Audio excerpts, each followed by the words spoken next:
सभी साथियों को नमस्कार। सभी लोग स्वस्थ हों और अपनी पढ़ाई ठीक से कर रहे हों। तो आइए आज हम लेके आए हैं सामान्य विज्ञान। तो सामान्य विज्ञान से संबंधित प्रश्न लेके आए हैं।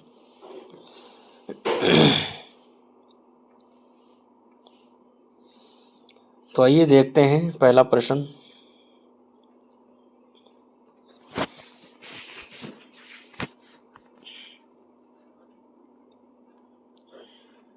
प्रतिरोध की एसआई इकाई। तो प्रतिरोध की एसआई इकाई को क्या होती है? ओम होती है। प्रतिरोध की एसआई इकाई ओम होती है।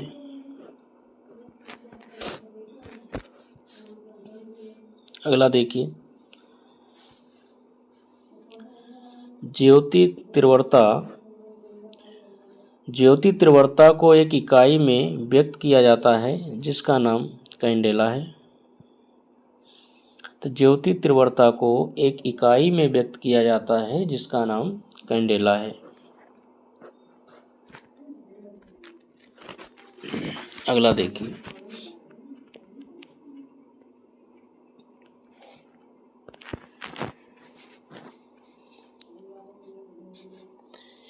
माप इकाइयों की सीजीएस प्रणाली सेंटीमीटर ग्राम सेकेंड होती है।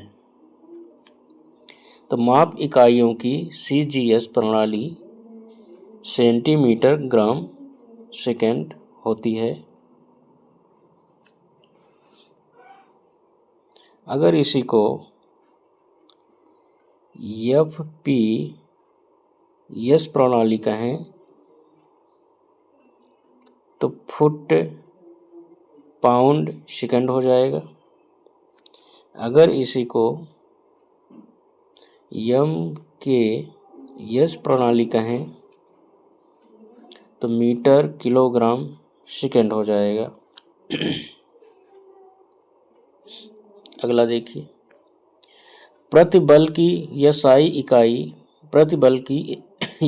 इकाई पास्कल है। तो प्रतिबल की एसआई इकाई पास्कल है। अगला देखिए,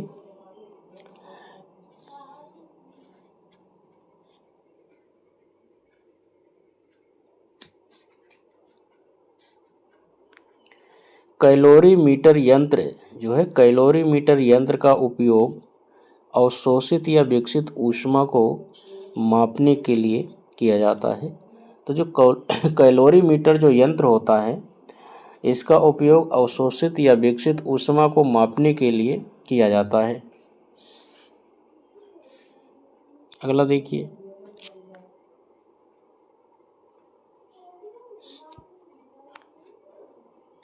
समय की एसआई इकाई सेकंड है। तो समय की एसआई इकाई सेकंड है। अगला देखिए, सर्किट में विद्युत की उपस्थिति का पता लगाने के लिए एमीटर, गैल्वेनोमीटर और वोल्टमीटर का उपयोग किया जाता है। तो सर्किट में विद्युत की उपस्थिति का पता लगाने के लिए एमीटर, गैल्वेनोमीटर, वोल्टमीटर का उपयोग किया जा सकता है। अगला देखिए,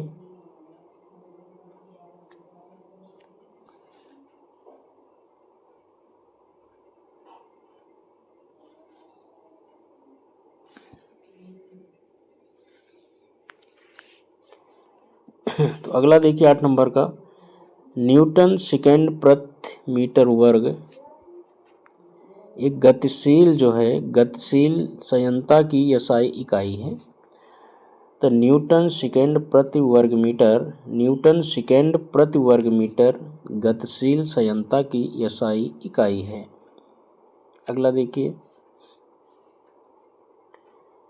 बिजली के करंट का एसआई यूनिट एम्पियर होता है। तो बिजली के करंट का एसआई यूनिट एम्पियर होता है। अगला देखिए,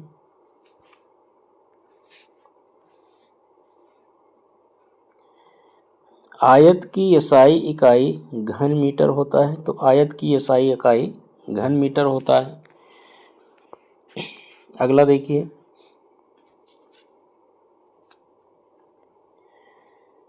दबाव की एसआई यूनिट जो है पास्कल होती है। दबाव या दाब की एसआई यूनिट पास्कल होती है। तो पास्कल इकाई किसकी है? दाब की है ना, दाब। अगला देखिए, दबाव का मात्रक एमकेएस पद्धति में न्यूटन प्रति वर्ग मीटर होता है। तो दबाव का मात्रक एमकेएस पद्धति में न्यूटन प्रति वर्ग मीटर होता है। अगला देखिए, रेडियोधर्मिता। जो रेडियोधर्मिता है इसे गीगर मूलर अकाउंटर से मापा जाता है।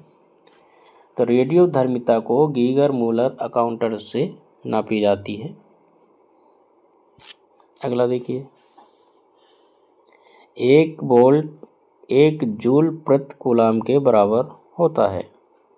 तो 1 वोल्ट जो है 1 जूल प्रति कूलाम के बराबर होता है। अगला देखिए,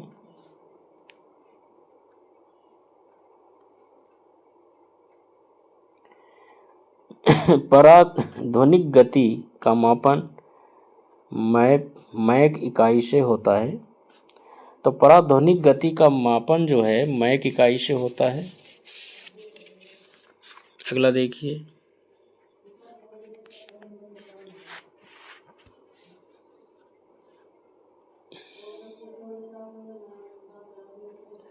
आवृत्ति का मात्रक हर्ट्ज होता है। तो आवृत्ति का जो मात्रक है वो हर्ट्ज होता है। अगला देखिए, भूकंप का परिमाण का मापक रिएक्टर होता है। तो भूकंप का परिमाण का मापक जो है रिएक्टर होता है। अगला देखिए, समुद्र जहाज की गति नापने की इकाई नाट है। तो समुद्र जहाज की गति मापने की इकाई नाट होती है। अगला देखिए, सुपरसोनिक स्पीड मापने का यूनिट मैक होता है। तो सुपरसोनिक स्पीड मापने का यूनिट जो है मैक होता है। अगला देखिए, प्रकाश वर्ष जो है एक वर्ष में निर्वात में प्रकाश द्वारा चली गई दूरी की माप इकाई है ना।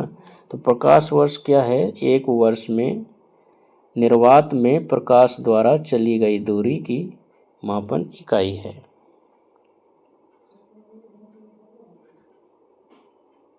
अगला देखिए, प्रकाश वर्ष तारकीय दूरी का एक माप होता है। तो प्रकाश वर्ष जो है तारकीय दूरी का एक माप होता है। अगला देखिए,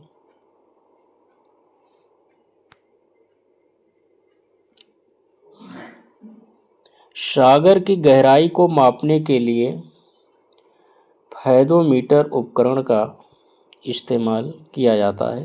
तो सागर की गहराई को मापने के लिए फेदोमीटर उपकरण का इस्तेमाल किया जाता है।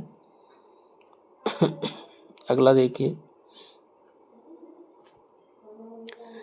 विद्युत प्रतिरोध को मापने के लिए ओम मीटर उपकरण का इस्तेमाल किया जाता है।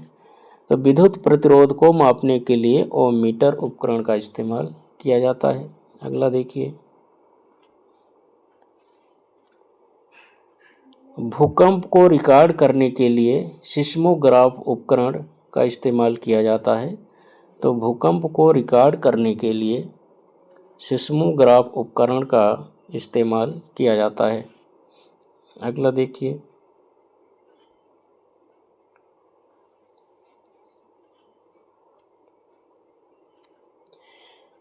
विद्युत वाहक बल को मापने के लिए पोटेंशियोमीटर उपकरण का इस्तेमाल किया जाता है। तो विद्युत वाहक बल को मापने के लिए पोटेंशियोमीटर उपकरण का इस्तेमाल किया जाता है। अगला देखिए,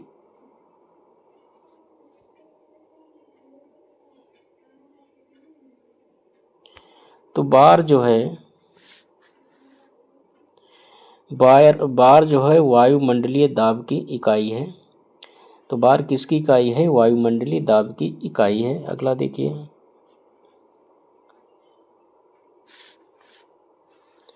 न्यूटन जो है, न्यूटन क्या है? ये बल की इकाई है। न्यूटन बल की इकाई है।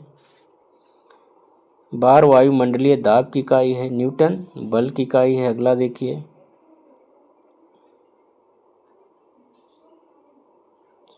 चुंबकीय प्रेरण का एसआई मात्रक टेस्ला है।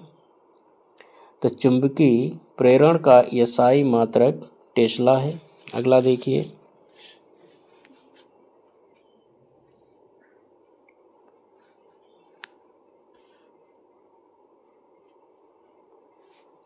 कार्य तथा ऊर्जा की इकाई जूल है। कार्य तथा ऊर्जा की इकाई जूल है। अगला देखिए,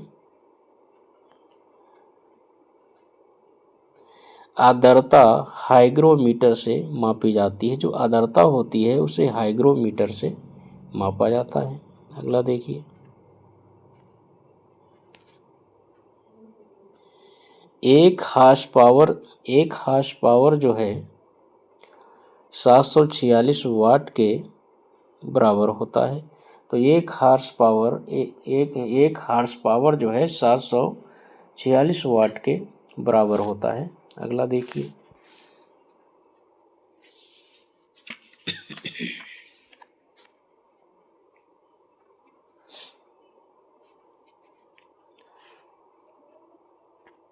जूल प्रति सेकंड। तो जूल प्रति सेकंड जो है ये शक्ति का मात्रक है। जूल प्रति सेकंड जो है ये शक्ति का मात्रक है। अगला देखिए,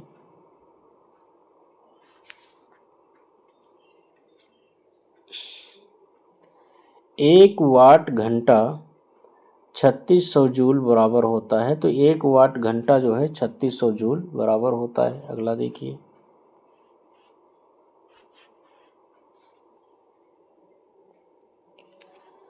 जड़त्व आघूर्ण का मात्रक किलोग्राम मीटर होता है। तो जड़त्व आघूर्ण का मात्रक किलोग्राम मीटर होता है। तो जड़त्व आघूर्ण का मात्रक किलोग्राम मीटर होता है। अगला देखिए,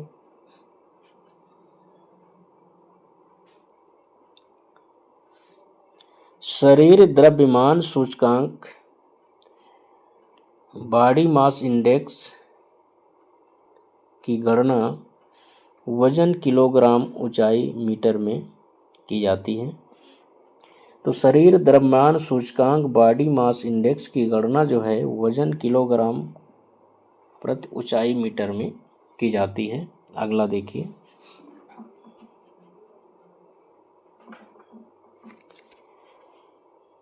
नींबू निचोड़ने की मशीन द्वितीय श्रेणी का उत्तोलक होता है। तो नींबू निचोड़ने की जो मशीन है वह द्वितीय श्रेणी का उत्तोलक होता है। अगला देखिए,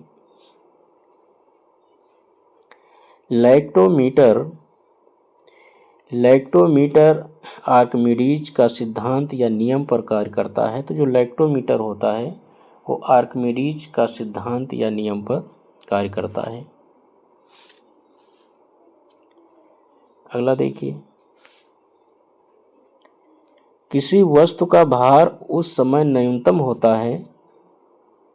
किसी वस्तु का भार उस समय न्यूनतम होता है जब उसे पृथ्वी के केंद्र पर रखा जाए।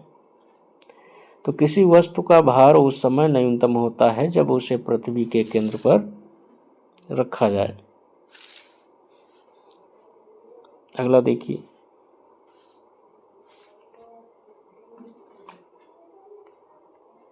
जी का मान जी का मान न्यूनतम जो है विषुवत रेखा पर होता है। तो जी का न्यूनतम मान जो है कहाँ होगा, विषुवत रेखा पर होगा। तो जी का न्यूनतम मान जो है विषुवत रेखा पर होता है।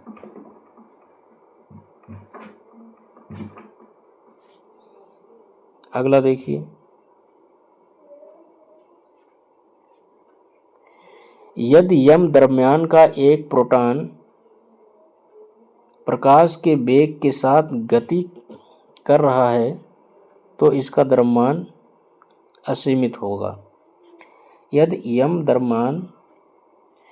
यम द्रव्यमान का एक प्रोटॉन प्रकाश के वेग के साथ गति कर रहा है तो इसका द्रव्यमान होता है असीमित।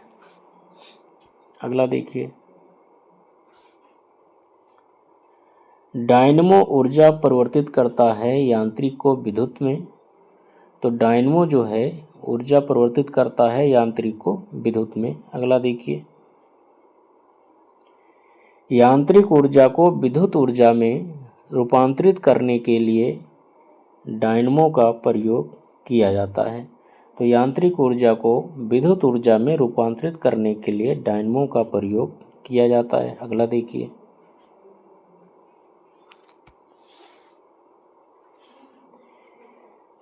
रासायनिक ऊर्जा को विद्युत ऊर्जा में रूपांतरण संचायक शेल द्वारा किया जाता है। तो रासायनिक ऊर्जा को विद्युत ऊर्जा में रूपांतरण जो है संचायक शेल के द्वारा किया जाता है।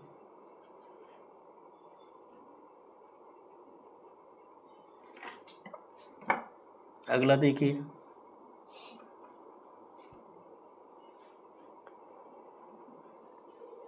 नदी का बहता हुआ जल गति ऊर्जा का संवहन करता है। तो नदी का बहता हुआ जल जो है गति ऊर्जा का संवहन करता है। अगला देखिए,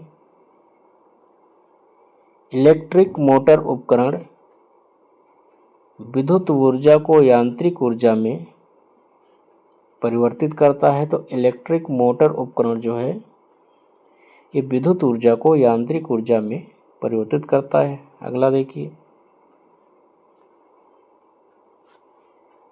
प्रकाश के पथ में एक अपारदर्शी वस्तु के आने पर छाया का निर्माण होता है। तो प्रकाश के पथ में एक अपारदर्शी वस्तु के आने पर छाया का निर्माण होता है। तो प्रकाश के पथ में एक अपारदर्शी वस्तु के आने पर छाया का निर्माण होता है। अगला देखिए,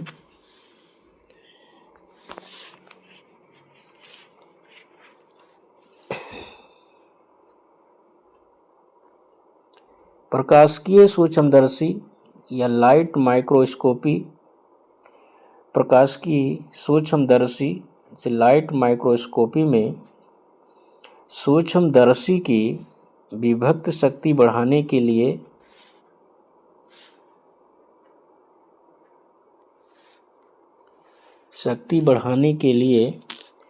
तेल निमज्जन का प्रयोग किया जाता है। तो प्रकाश सूक्ष्मदर्शी जिसे लाइट माइक्रोस्कोपी भी कहते हैं में सूक्ष्मदर्शी की विभक्त शक्ति बढ़ाने के लिए तेल निमज्जन का प्रयोग किया जाता है। अगला देखिए, मोटर गाड़ियों में साइड की वस्तुओं को देखने के लिए उत्तल दर्पण का प्रयोग होता है। तो मोटर गाड़ियों में साइड की वस्तुओं को देखने के लिए उत्तल दर्पण का प्रयोग किया जाता है। अगला देखिए,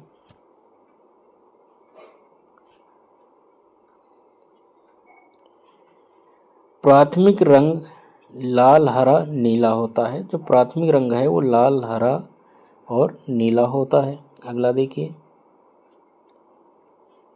निकट दृष्टि दोष को ठीक करने के लिए अवतल लेंस का उपयोग किया जाता है।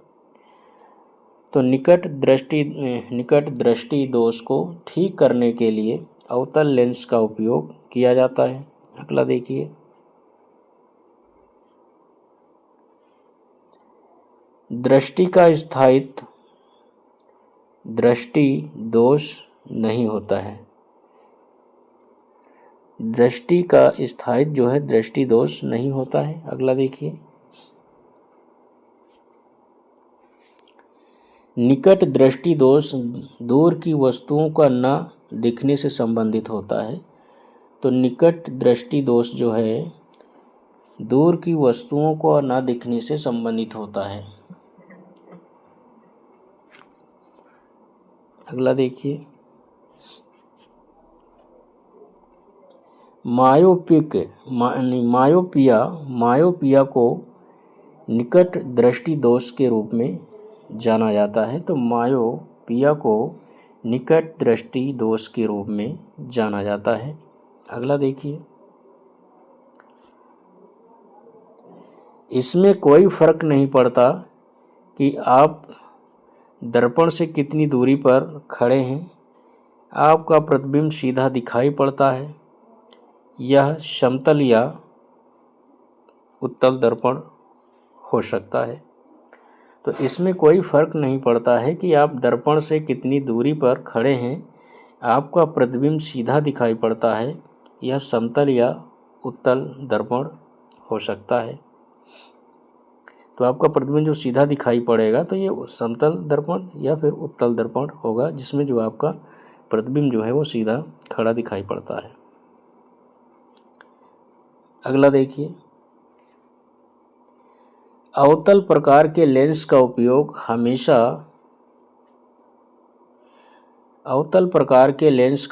हमेशा छोटा प्रतिबिंब प्राप्त करने के लिए किया जाता है। तो अवतल प्रकार के लेंस का उपयोग जो है हमेशा छोटा प्रतिबिंब प्राप्त करने के लिए किया जाता है। अगला देखिए,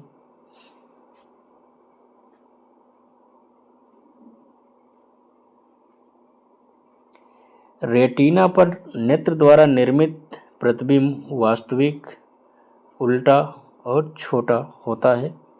तो रेटिना पर नेत्र द्वारा निर्मित प्रतिबिंब जो है वास्तविक होता है, उल्टा होता है और छोटा होता है। तो रेटिना पर नेत्र द्वारा निर्मित प्रतिबिंब जो है वास्तविक, उल्टा और छोटा होता है। अगला देखिए, किसी व्यक्ति का पूरा प्रतिबिंब देखने के लिए एक समतल दर्पण की न्यूनतम ऊंचाई व्यक्ति की ऊंचाई की आधी होती है। तो किसी व्यक्ति का पूरा प्रतिबिंब देखने के लिए एक समतल दर्पण की न्यूनतम ऊंचाई जो है जो समतल दर्पण होगा उसकी न्यूनतम ऊंचाई व्यक्ति की ऊंचाई की आधी होती है। अगला देखिए, जो दंत विशेषज्ञ होते हैं, जो दांत के डॉक्टर होते हैं, तो किस प्रकार के शीशे का इस्तेमाल करते हैं? तो नतोदर शीशा होता है। तो दंत विशेषज्ञ जो है नतोदर शीशे का इस्तेमाल करते हैं। अगला देखिए, तारों के चमकने का कारण तारों के प्रकाश का वायुमंडलीय अपवर्तन होता है। तो तारों के चमकने का जो कारण है प्रकाश का वायुमंडलीय अपवर्तन होता है। अगला देखिए, स्वच्छ आकाश का नीला रंग प्रकाश का बिखरना के कारण दिखाई पड़ता है। तो स्वच्छ आकाश का नीला रंग जो है प्रकाश का बिखरना के कारण दिखाई पड़ता है। अगला देखिए,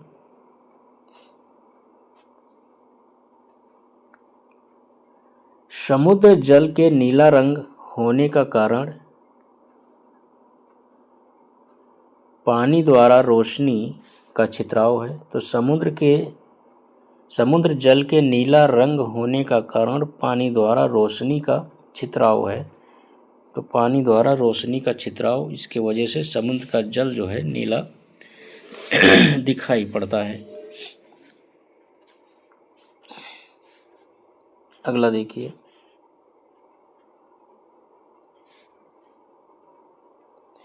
हीरा जो है, हीरा का सबसे अधिक अपवर्तनांक होता है। तो हीरा का सबसे अधिक अपवर्तनांक होता है।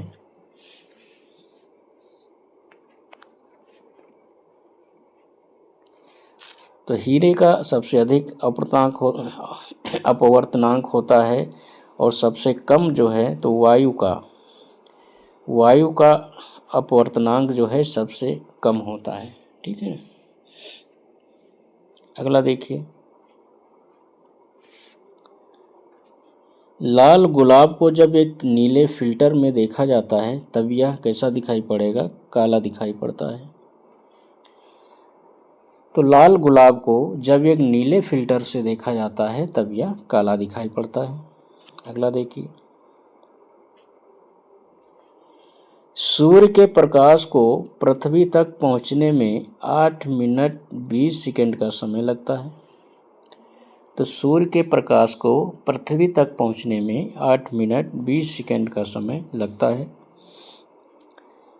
इसे 19 सेकंड, वैसे तो 19 सेकंड ही लिखते हैं। तो 8 मिनट 19 सेकंड या 20 सेकंड का समय लगता है। अगर 19 ऑप्शन में है तो 19 ही लगाएंगे, ठीक है। लेकिन इस क्वेश्चन में 19 ऑप्शन नहीं था, 8 मिनट 20 सेकंड का ही ऑप्शन था। तो 8 मिनट 19 सेकंड या फिर 499 सेकंड। तो इतना समय सूर्य के प्रकाश को पृथ्वी तक पहुंचने में लगता है। अगला देखिए। ऑप्टिकल फाइबर के काम करने के पीछे, तो ऑप्टिकल फाइबर के काम करने के पीछे प्रकाश का कुल आंतरिक परावर्तन, प्रकाश का कुल आंतरिक परावर्तन सिद्धांत उपयुक्त होता है। तो ऑप्टिकल फाइबर के काम करने के पीछे प्रकाश का कुल आंतरिक परावर्तन सिद्धांत जो है उपयुक्त होता है। अगला देखिए। नारंगी का तरंग दैर्घ्य जो है सबसे अधिक होता है। तो नारंगी रंग का जो तरंग दैर्घ्य है वो सबसे अधिक होता है।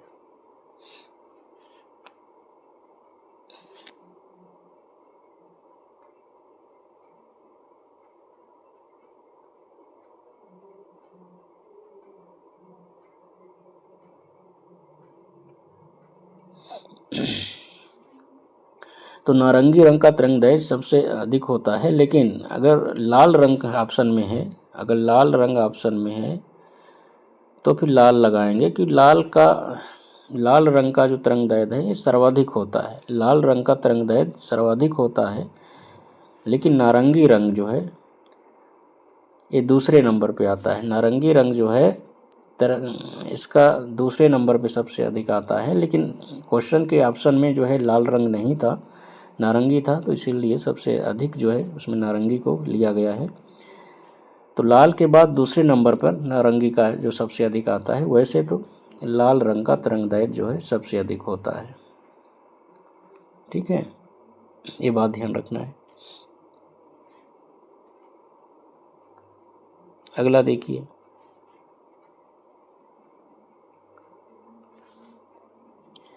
बैगनी रंग के प्रकाश की तरंग दैर्घ्य जो है सबसे कम होती है।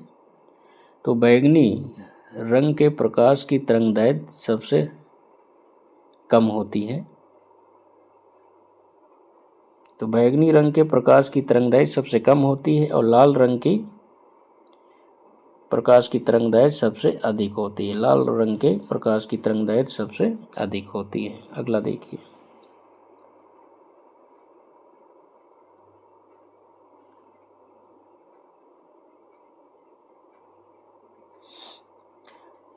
नीला प्रकाश, जो नीले रंग का प्रकाश होता है इसमें सर्वाधिक ऊर्जा होती है। तो नीले रंग के प्रकाश में सर्वाधिक ऊर्जा होती है, नीले रंग के प्रकाश में।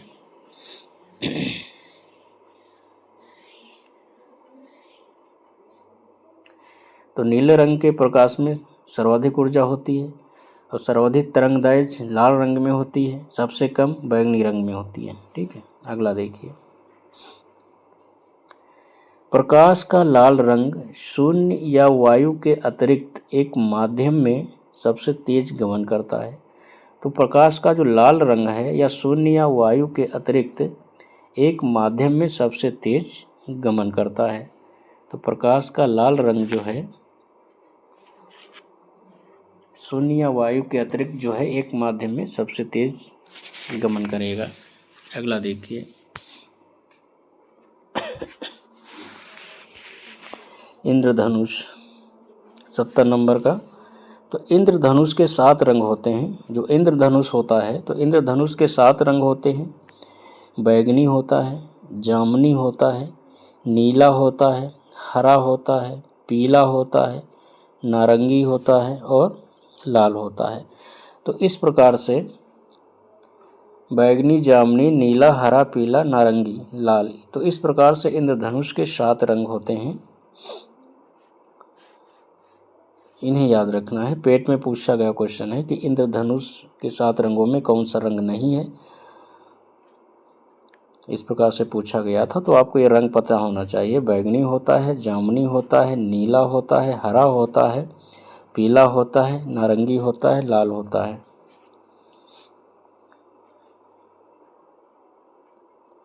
अगला देखिए, ध्वनि जो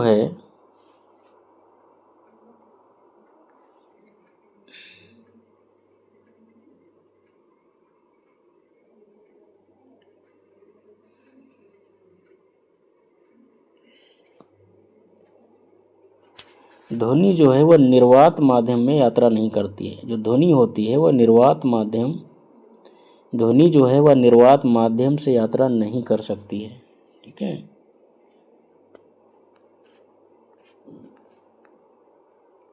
ध्वनि जो है यह तरंगों के रूप में गमन करती है। ध्वनि जिस पदार्थ से होकर गुजरती है उसे माध्यम कहते हैं।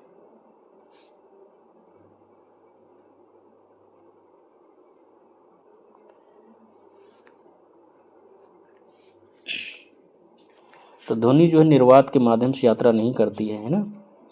अगला देखिए, ध्वनि तरंग की आवृत्ति तारतत्व को जो है तय करती है। तो ध्वनि तरंग की जो आवृत्ति है वह तारतत्व को तय करती है। तो ध्वनि तरंग की जो आवृत्ति है उसे किसे तय करती है? तारतत्व को तय करती है। अगला देखिए,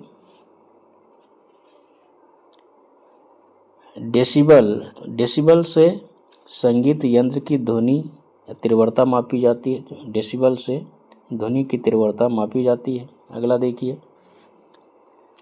कृषि कार्य में लगे ट्रैक्टर की आवाज़ 90 डेसिबल स्तर से अधिक नहीं होनी चाहिए। तो कृषि कार्य में लगे ट्रैक्टर की जो आवाज़ है वो 90 डेसिबल से अधिक नहीं होनी चाहिए। अगला देखिए,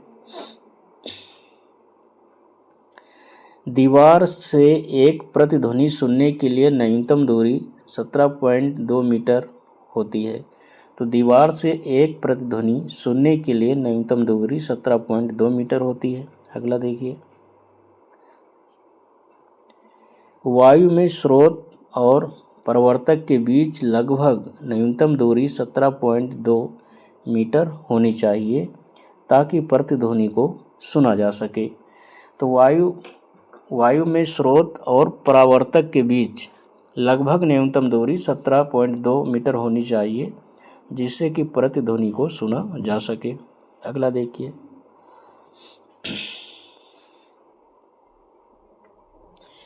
अभ्रक पदार्थ बिजली का कुचालक परंतु ताप का सुचालक होता है। जो अभ्रक पदार्थ होता है यह बिजली का कुचालक होता है और ताप का सुचालक होता है। अभ्रक क्या है? ये गैर धात्विक खनिज है।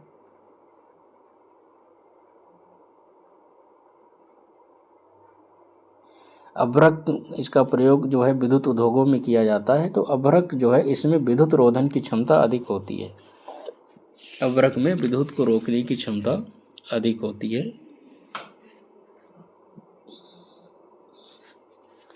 तो अभ्रक जो है ये क्या है, ताप का तो अच्छा सुचालक है लेकिन बिजली का बुरा है ना कुचालक होता है।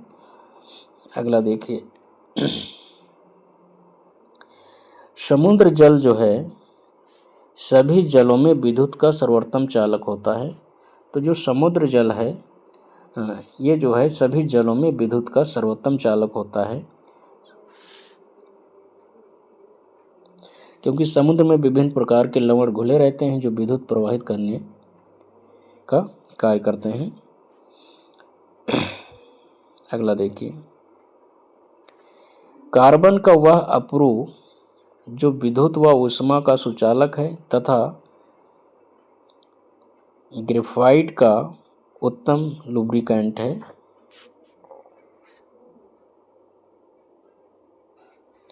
तो कार्बन का वह अपरूप जो विद्युत व ऊष्मा का सुचालक है तथा उत्तम लुब्रिकेंट है, तो वह ग्रेफाइट जो है यह कार्बन का अपरूप विद्युत ऊष्मा का सुचालक है और उत्तम लुब्रिकेंट भी है, ये ग्रेफाइट होता है। ठीक है। अगला देखिए, एक नाभिक में प्रोटॉन और न्यूट्रॉन को बांधने वाले बल को प्रबल नाभिकीय बल कहते हैं। तो एक नाभिक में प्रोटॉन और न्यूट्रॉन को बांधने वाले बल को प्रबल नाभिकीय बल कहते हैं। अगला देखिए, भारत की पहली नाभिकीय पनडुब्बी INS अरहिंत विशाखापट्टनम में स्थित नौसेना जहाज निर्माण केंद्र पर बनाई गई थी। तो भारत की पहली नाभिकीय पनडुब्बी INS अरहिंत विशाखापट्टनम में स्थित नौसेना जहाज निर्माण केंद्र पर बनाई गई थी। अगला देखिए, परमाणु बम बनाने के लिए समान यूरेनियम तत्व का उपयोग किया जाता है। तो परमाणु बम को बनाने के लिए समान यूरेनियम तत्व का उपयोग किया जाता है। समानतया जो है यूरेनियम तत्व का प्रयोग किया जाता है परमाणु बम को बनाने में। अगला देखिए, भारत का प्रथम न्यूक्लियर रिएक्टर जो है अप्सरा है। तो भारत का प्रथम न्यूक्लियर रिएक्टर जो है अप्सरा है। अगला देखिए, ठोस चालक में धारावाहक मुक्त इलेक्ट्रॉन होते हैं। तो ठोस चालक में धारावाहक मुक्त इलेक्ट्रॉन होते हैं। अगला देखिए,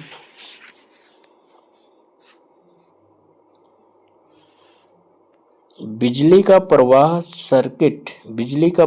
जो है सर्किट में स्विच बंद होने पर होता है। तो बिजली का प्रवाह जो है सर्किट में स्विच बंद होने पर होता है। अगला देखिए,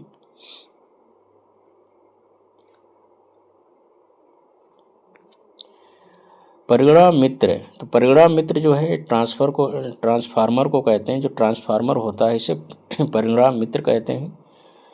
पारस्परिक प्रेरणा तथा विद्युत चुम्बकीय प्रेरण सिद्धांत पर कार्य करता है। जो ट्रांसफार्मर होता है यह पारस्परिक प्रेरणा तथा विद्युत चुम्बकीय प्रेरण सिद्धांत पर कार्य करता है। ट्रांसफार्मर को परिगणा मित्र कहते हैं। अगला देखिए, एक प्रतिरोध एक निष्क्रिय टर्मिनल का विद्युत घटक है जो सर्किट परिपथ तत्व के रूप में विद्युत प्रतिरोध लागू करता है।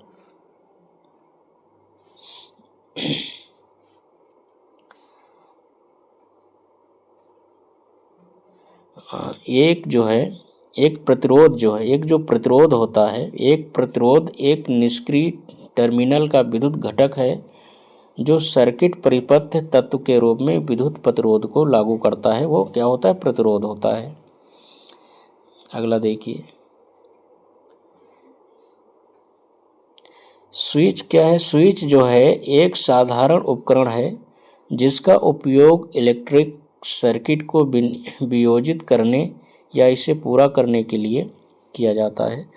तो स्विच ये एक साधारण उपकरण है जिसका उपयोग जो है इलेक्ट्रिक सर्किट को वियोजित करने या इसे पूरा करने के लिए किया जाता है। अगला देखिए,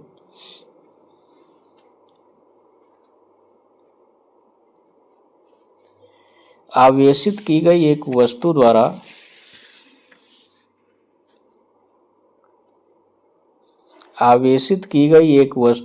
किसी अन्य आवेशित की गई वस्तु अथवा आवेशित न की गई वस्तु पर लगाए गए बल को विद्युत स्थैतिक बल कहते हैं। तो आवेशित की गई एक वस्तु द्वारा किसी अन्य आवेशित की गई वस्तु अथवा आवेशित न की गई वस्तु पर लगाए गए बल को विद्युत स्थैतिक बल कहते हैं। अगला देखिए, एसी को डीसी में परिवर्तित करने के लिए रेक्टिफायर उपकरण का उपयोग किया जाता है। तो एसी को डीसी में परिवर्तित करने के लिए रेक्टिफायर उपकरण का उपयोग किया जाता है। अगला देखिए, धनात्मक और ऋणात्मक आयतन प्रवाह के कारण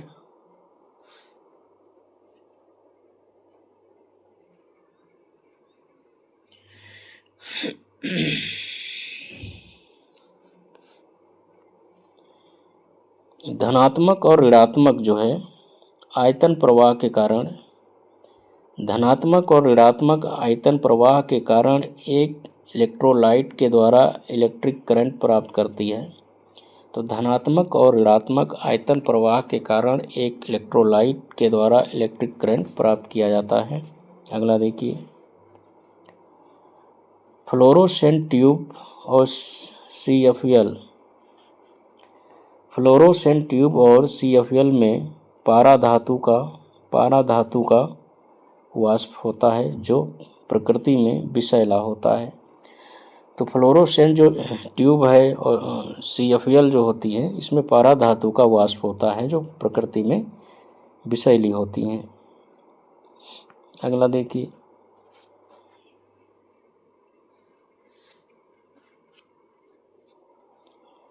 चालक के माध्यम से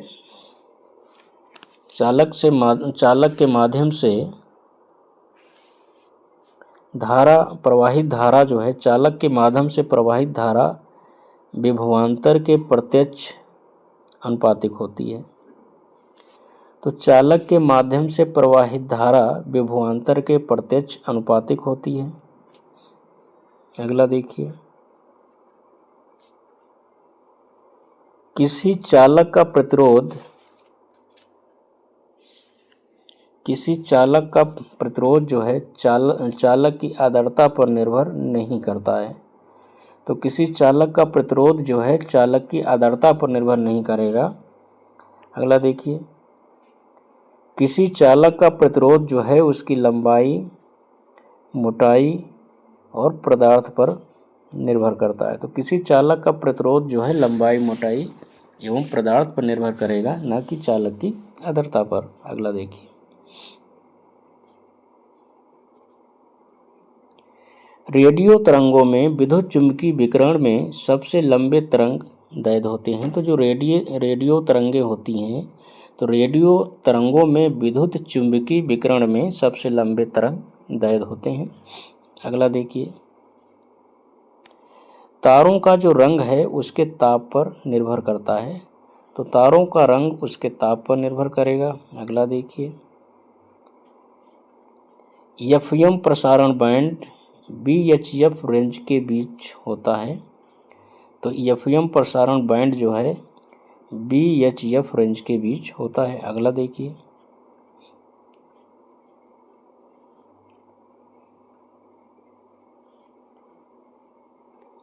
सामान्य प्रावस्था में कंपायन माध्यम के किन्हीं दो सबसे निकटतम कणों के बीच की दूरी जो है वो तरंग दैर्घ्य होती है। तो सामान्य प्रावस्था में कंपायन माध्यम के किन्हीं दो सबसे निकटतम कणों के बीच की दूरी तरंग दैर्घ्य होती है। वो अगला देखिए, लास्ट, रेडियो तरंग का वेग प्रकाश की चाल के बराबर होता है। तो रेडियो तरंग का जो वेग है प्रकाश की चाल के बराबर होता है। तो रेडियो तरंग का वेग जो है प्रकाश की चाल के बराबर होता है। तो इस प्रकार से हम लोगों ने सामान्य विज्ञान में 100 प्रश्नों को कर लिया है, जो काफ़ी महत्वपूर्ण है। पेट के अलावा अन्य बहुत सारे एग्जामों में पूछे गए प्रश्न हैं। और ये सारे प्रश्न हैं आपके भौतिक विज्ञान से, सामान्य विज्ञान के भाग भौतिक विज्ञान से संबंधित हैं। तो आज की हमारी क्लास यहीं ख़त्म होती है। देखने के लिए धन्यवाद। मेरे चैनल को सब्सक्राइब करें, दोस्तों में सब्सक्राइब कराएं। मिलते हैं अगली क्लास में।